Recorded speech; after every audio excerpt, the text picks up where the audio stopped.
पत्र गीता भगवान का नंबर 13।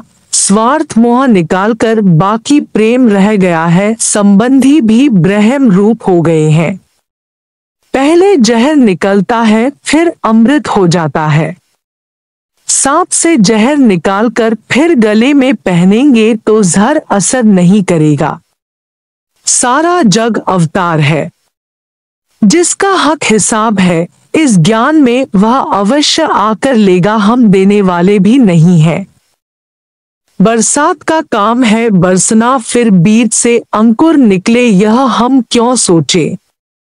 हमें तो सभी केसों से जबरदस्त अनुभव मिलता है, हर एक हमें सिखा कर जाता है। हमें केवल अपना ही उद्धार करना है, दूसरों का अपने आप होता है, जिसका हमें भी खुद पता नहीं चलता कि कैसे किसको फायदा हो जाता है। यह सारा काम भगवान का है।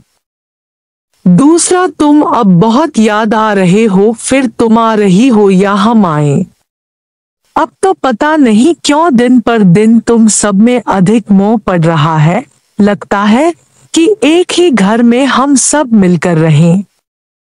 तुम यहाँ आकर रहो या मुझे अपने साथ रखो, फिर क्या कबूल है। साकार जब तक है तब तक मिलकर रास लीलाएं करेंगे। माया सुंदर रूपों में आती है, हमें चारों तरफ सुजाग रहना है। गुरु रात दिन माया को नंगा करके देखता है। यहाँ आज सत्संग में पॉइंट निकली कि शादी प्रारब्ध में है या पुरुषार्थ से कट हो सकती है। यहाँ एक लड़की दिलशाद मुसलमान है, उसकी पाकिस्तान में सगाई हुई है। कहती है कि मुझे सभी संबंधी आकर कहने लगे कि तुम दुनिया में अकेली कैसे रहोगी, माँ मर गई है, बाप भी नहीं है, भाई भी नहीं है, तुम कैसे दुनिया में अकेली रह सकोगी। फिर मुझे भी कमजोरी आ गई, मैंने भी हाँ कर दी। अब बहुत रो रही है कि ना भी नहीं कर सकती हूँ। मतलब कि सत्संग चला कि हर एक अपने अंदर से पूछे कि मुझे इच्छा है या नहीं। भगवान में जिसका पूरा विश्वास है वह अकेला कभी होगा ही नहीं।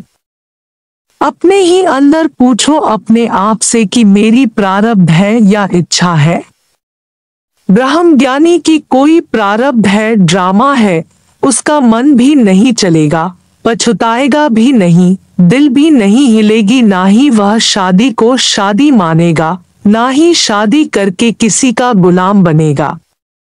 स्वतंत्र रहेगा, उसका जहां पैर है वहां खैर है, उसका जहां भी जाना होगा वहां निष्काम के लिए होगा।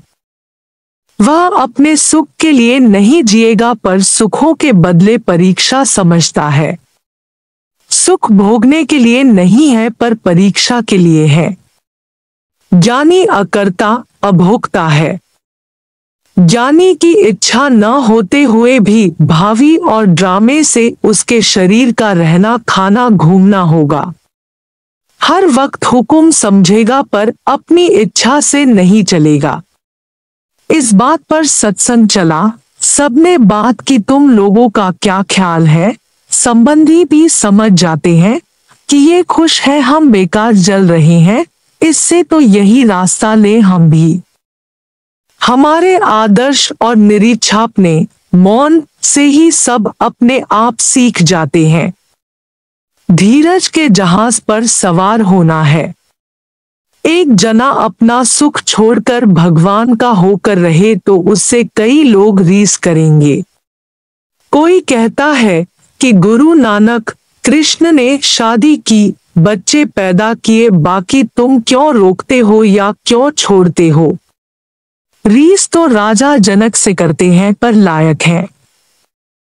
राजा जनक का महल जल गया तो भी उठा नहीं, यह संकल्प होकर बैठा रहा, तुम भी अगर ऐसे हो तो फिर जैसा अच्छा लगे वैसा करो। कृष्ण ने अर्जुन से कहा, तुमने आत्मा समझी, अब जैसा उचित लगे वैसा जाकर करो। सोई गुरु ज्ञान सुनाता है, फिर तुम मर्जी के मालिक हो, जैसा अच्छा लगे वैसा करो। जितना ज्ञान समझा होगा वैसा तुम्हारा कदम उठेगा। गुरु नानक, कृष्ण की तरह तुम सारी सृष्टि से प्यार कर सको। ज्ञान यज्ञ 24 घंटा ही करो, फिर जैसा शरीर का ड्रामा होगा वैसा ही हो जाएगा। तुम ऐसा नहीं समझोगे कि मैंने किया। तुम्हारी गीता।